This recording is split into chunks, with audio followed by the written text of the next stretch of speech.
السلام عليكم ورحمة الله وبركاته. دنيدان waxaa jira dadyow ama shakhsiyaad uu Ilaahay subxaanahu wa ta'ala ku galaday awoodo aysan dadka kale lahayn, waxyaalo uusan bini'aadamku rumaysan karin, awoodo dheeraad ah. Inta aad dunidan joogto wax waliba waad arkaysaa. Horaa Soomaali u tiri nin adduunyo joogo maxaa aragti ku laaban.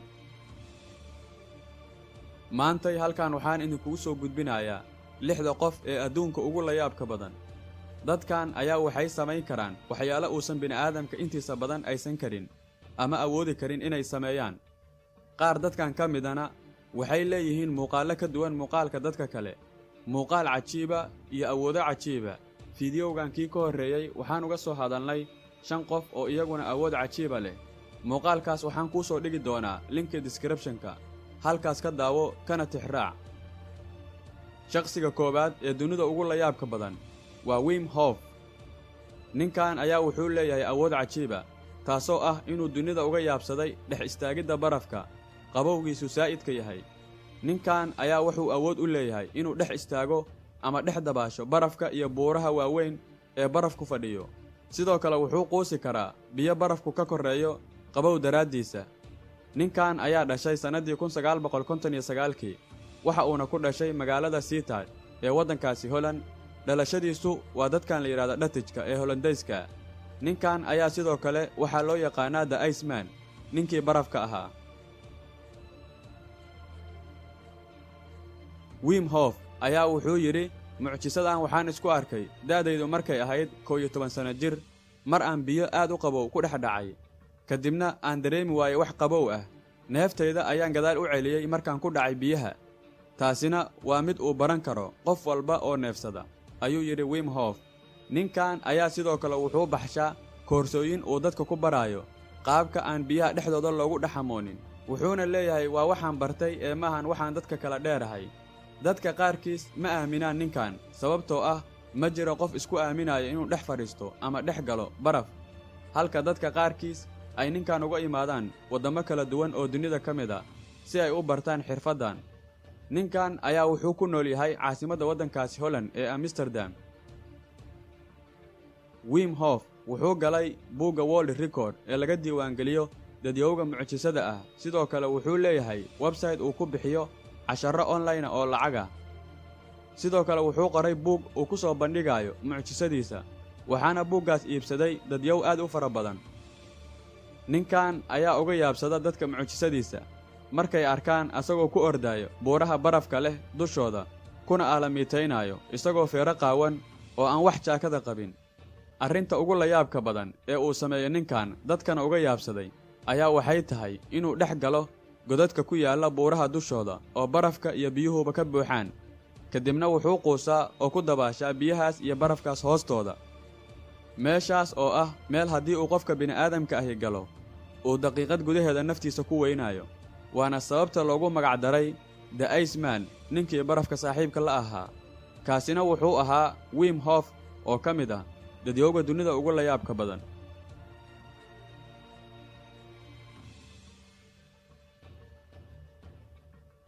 shakhsiga labaad ee dunida ugu la yaabka badan waa Gary Turner. waa shakhsiga ugu maqaarka dheer ama ugu maqaarka jilicsan dunidan aan maanta noolnahay. Gary Turner waa shakhsi hibo u leh inuu jiido maqaarkiisa ilaa inta uu doono. waxaad arkaysaa mararka qaar isagoo ku qabanaya birar gacantiisa iyo calooshiisa, kadibna inta maqaarkiisa jiido isku xiraaya calooshiisa iyo gacantiisa. ninkan ayaa dunida uga yaabsaday mucjisadan uu leeyahay, isagoo loo aqoonsaday shakhsiga ugu maqaarka dheer dunida kadib wacdaro uu ku soo bandhigay magaalada Los Angeles sanadii 1959kii.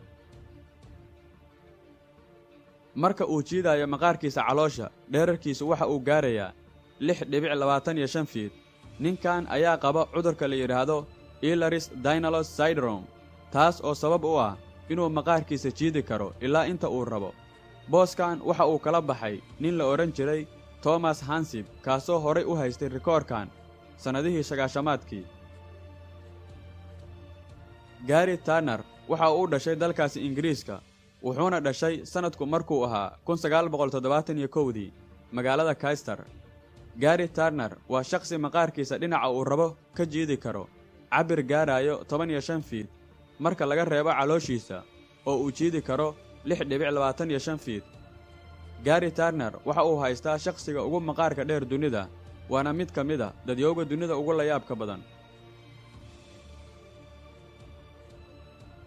shakhsiga saddexaad ee adduunka ugu la yaabka badan waa Jyoti Amji, haweeneyda dunida ugu gaaban. Jyoti Amji waxa ay ku dhalatay magaalada Nagpur ee waddankaasi Hindiya. waxa ay dhalatay sanadu markay ahayd 1993. haweeneydan dhererkeedu waxa uu gaarayaa 63 sentimitir, halka culeyskeedu uu yahay 5 kilogram.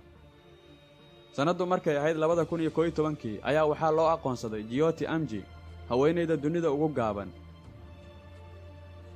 Jyoti Amji waa mid ku faraxsan qaabka ay tahay.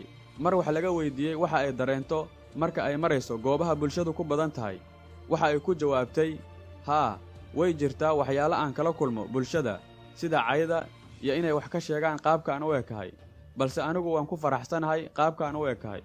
taasina waxay ahayd Jyoti Amji. waxay kulmeen shakhsiga ugu gaaban xagga ragga dunida oo lagu magacaabo Chandra Bahadur, oo isaguna u dhashay dalkaas Hindiya. kuwaasina waxay ahaayeen laba ka mid ah dadyowga dunida ugu la yaabka badan. shakhsiga afaraad ee dunida ugu la yaabka badan waa Kim Goodman.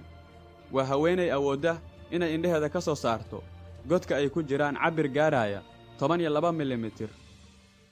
waana haweeneyda ugu indhaha xajmiga weyn dunidan aan maanta noolnahay.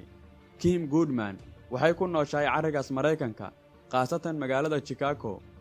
haweeneydan in indhaheedii ka soo baxaan booskoodii hore cabir gaaraya 12 milimitir waxay qabsatay maalin maalmaha ka mid ah markii uu madaxa kaga dhacay bahal la yidhaahdo maaska hockey oo aad u culays badan. waxay tidhi maalintaas wixii ka dambeeyey indhahaygu waxay ka soo baxeen booskoodii hore, waxaana awood u yeeshay inaan bannaanka u soo bixin karo xajmi aad u weyn. Kim Goodman waxaa loo aqoonsaday shakhsiga ugu indhaha weyn dunidan. dadka qaarkiis aad ayay uga baqaan haweeneydan maadaama ay u qaab eeg tahay ragga. waxay tidhi markii aan qayliyo iyo marka indhaha wax iga galaan aad ayay indhahaygu u soo baxaan, taas ayaana sababtay in dadka qaarkiis ay iga cabsadaan. taasina waa mid ka mid ah dadyowga dunida ugu la yaabka badan.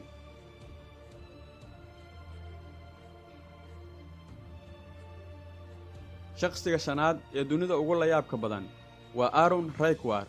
haddii aad maqli jirtay magnad iyo birlab isqabsada ama koronto wax magnad garaysa, kani waa Arun Reikwar. jirkiisu waxa uu shaqeeyaa sidii magnadkii, wax walba oo birana wuu qabsanayaa. waa mucjiso rabbaaniya. Arun Reikwar wuxuu ku nool yahay dalkaas Hindiya. Arun jirkiisu waa magnetic, weliba qaybaha xabadka, caloosha iyo dhabarka ayaa ugu badan ayay dhaheen dhaqaatiirta caafimaadkiisa baartay.